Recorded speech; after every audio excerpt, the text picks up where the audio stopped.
President Trump is blasting this second caravan of migrants heading toward our border and says it's a big issue for Republicans heading into the midterms. The president tweeting, quote, "Hard to believe that with thousands of people from south of the border walking unimpeded toward our country in the form of large caravans, that the Democrats won't approve legislation that will allow laws for the protection of our country. Great midterm issue for Republicans." All right, let's bring in Tom Homan now, Fox News contributor, former acting ICE director, and he actually feels for the Border Patrol, as we do, who are being overwhelmed at the moment. First off, on this caravan, Tom, we're not waiting for the caravan. There's already a surge at the border. Yeah, the numbers are up on family units. And look, the president's 100% accurate on this. As the ICE director, I went to the Hill many times to talk to lawmakers about closing those loopholes. The two biggest loopholes is asylum threshold so low, you just got to say a couple magic words that the criminal organizations teach you to say, and you get into the United States and you get released from custody because of the second issue. The second loophole is the Florida settlement agreement that we can't detain families for more than 20 days. That's not quick enough to see a judge. So there's no consequence, there's no deterrence. You're going to get in, you're going to get released, never to show up in court. Why would they stop coming? Why don't we have enough judges? Why can't we bring more judges down there or hire more? Well, I think UIR is hiring a lot of judges. This issue, this caravan issue, lays at the feet of the Democratic Party up on the Hill. Like I said, they've been educated what these loopholes are, but they don't want to close the loopholes. They want this president to have a fail on this issue. But I hope the American people are paying attention because this isn't the president's failure. This isn't the secretary's failure. This is the Democrats' failure because they know the issue and they refuse to fix it. They're putting their political ambitions ahead of public safety, national security, and border control. Simple as that. Well, you know, Tom, it was back in April there was the other caravan that got so much notice, and President Trump threatened those nations, Honduras and Guatemala and Mexico, and said, you know, if you don't help us enforce your own border and they wind up here, we're going to cut off the aid. He never really followed through on that, and now those people, some of the people wound up eventually getting to the border and seeking asylum. We don't know what's happened to them.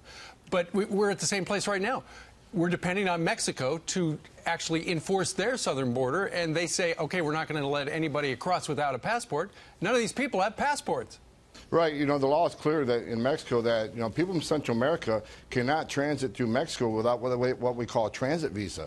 So Mexico can stop these people at the southern border and turn them around or let them apply for asylum in Mexico. See, here's the thing no one's talking about. If these people are really escaping fear and persecution in Honduras, well, they already went to Guatemala, they're getting to Mexico, so they don't need to get to the United States. So this isn't really about escaping fear and persecution. This is about getting to the United States and taking advantage of the loopholes in the system. And let me add one more thing. If you look at the numbers on the families that are claiming fear and persecution, 80% of them, 8 out of 10, lose their cases when they finally get to immigration court. Right. This is fraud. This is just frivolous fraud. Because the word is out, the catch and release is still there, despite the president's push. They're getting ankle bracelets and they're being let out into the country.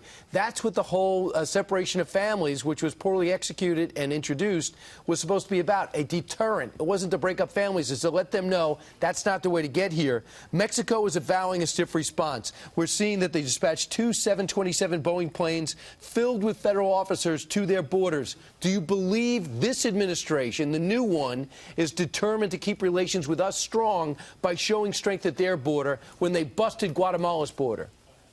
Look, President Trump's a warrior when it comes to border security and immigration enforcement. We couldn't have a better president we have right now. This man has the backs of the Border Patrol and ICE. This man believes in border security. And that's why everybody, regardless of Republican, Democrat, there's no downside in securing the border. But no, I should be clear, Tom. I want to know if Mexico is going to reinforce their border so they don't get to our border. I think Mexico will help. I really do. But again, when you talk about the catch and release, Brian, this is another failure of Congress that no one's talking about. ICE justified the need for 51,000 beds, funding for 51,000. Congress wants to give them 40,000. So people are being released because Congress hasn't ICE hasn't been properly funded either. Another failure. But let me talk about the zero tolerance policy. That was the right thing to do. Regardless how sad and unfortunate it is, no one wants to see families separated. But when they separated those people that were prosecuted into the country illegally, the numbers went down 22% in just 2 weeks.